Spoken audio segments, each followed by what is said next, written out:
세상에는 여러 종류의 자유가 있지만 궁극적인 자유는 자기로부터의 자유입니다. 자기 하나의 무게를 어쩌지 못해서 이 세상을 도중같이 하는 사람들이 얼마나 많습니까? 결국 자기 문제입니다. 자기로부터의 자유가 본질적인 자유입니다. 무엇인가에 집중하는 것은 현재를 최대한으로 사는 일입니다. 어떤 사람이 불행과 슬픔에 젖어 있다면 그는 이미 지나가버린 과거의 시간 앞에 아직도 서 있는 것입니다. 우리는 지금 이 자리에 이렇게 살고 있습니다. 지금 이 순간을 최대한으로 산다면 과거도 없고 미래도 없습니다. 집중력이라는 것은 바로 그것입니다. 침묵의 세계라는 것이 바로 그것입니다. 인간에게는 누구나 삶의 과제들이 주어져 있습니다. 누구에게는 앓는 일로, 누구에게는 재산적 손해로, 또 누구에게는 정신적인 갈등으로 그것을 딛고 일어서야 합니다. 그래야 그 생에 연륜이 쌓입니다. 60만 나이를 먹어서는 동물과 다를 바 없습니다. 어떤 어려움이 다가올 때 회피하지 말고 맞닥뜨려야 합니다. 그리고 자기 존재에 깊은 물음을 던져야 합니다. 나는 누구인가? 왜 나에게 이런 문제가 닥치 않는가? 그것을 그 순간의 화두로 삼아야 합니다. 자기 삶의 과정이라고 생각해야 합니다. 불교는 물론 부처님의 가르침이지만 우리가 불교를 배운다는 것은 자기 자신을 배우는 일입니다. 자기 자신을 배운다는 것은 자기를 내세우지 않고 잊어버리는 것입니다. 온갖 집착에서, 작은 명예에서, 사소한 이해관계에서 벗어나는 것입니다. 자기를 텅 비울 때 모든 것이 비로소 하나가 되며 자기를 텅 비울 때 그 어떤 것을 대립하지 않는 자유로운 자기 자신이 드러납니다. 이를 불교적으로 표현하면 진공묘유라고 합니다. 즉, 텅 비울 때 비로소 오묘한 존재가 드러난다는 것입니다.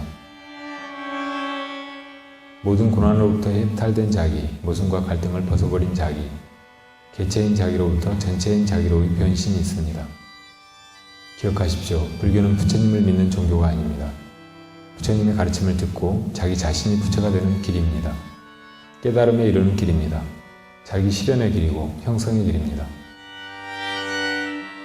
부처는 먼저 스스로 그렇게 이루어진 인격일 뿐입니다. 부처님 가르침을 통해 저마다 스스로 온전한 인간에 이르는 길입니다. 불교는 이와 같이 자기 탐구의 종교입니다. 자기로부터 시작하여 자기 탐구의 길에서 수많은 자기를 만나게 됩니다. 타인과 세상의 존재를 인식하게 됩니다. 자기에 머물러 있으면 그것은 불교가 아닙니다. 개체에서 전체로의 변신, 이것은 질적인 변화입니다. 자기 자신에게만 갇혀 있다면 그것은 불교도 아니고 종교도 아닙니다. 참된 지혜란 함께 살고 있는 이웃의 존재를 찾아내는 따뜻하고 밝은 눈입니다. 온갖 깨운 사람입니다. 한 마음이 청정하면 온 법계가 청정해진다.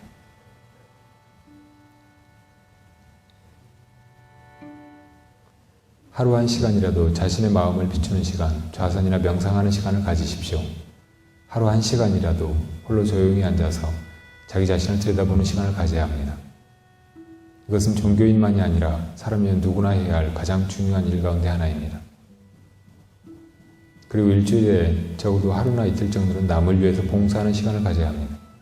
우리가 세상을 살아가면서 이웃으로부터 받은 은혜가 얼마나 많습니까? 그런 이치를 깨닫고 적어도 자기가 건강할 때 일주일에 하루 이틀 자신이 진 빚을 갚는 시간을 정해야 합니다. 그리고 한번 마음 먹고 시작한 일은 어기지 말아야 합니다. 하나하나 약속을 지켜나감으로써 자신에 대한 믿음이 싹트고 자신감이 생깁니다. 삶의 질이 향상됩니다.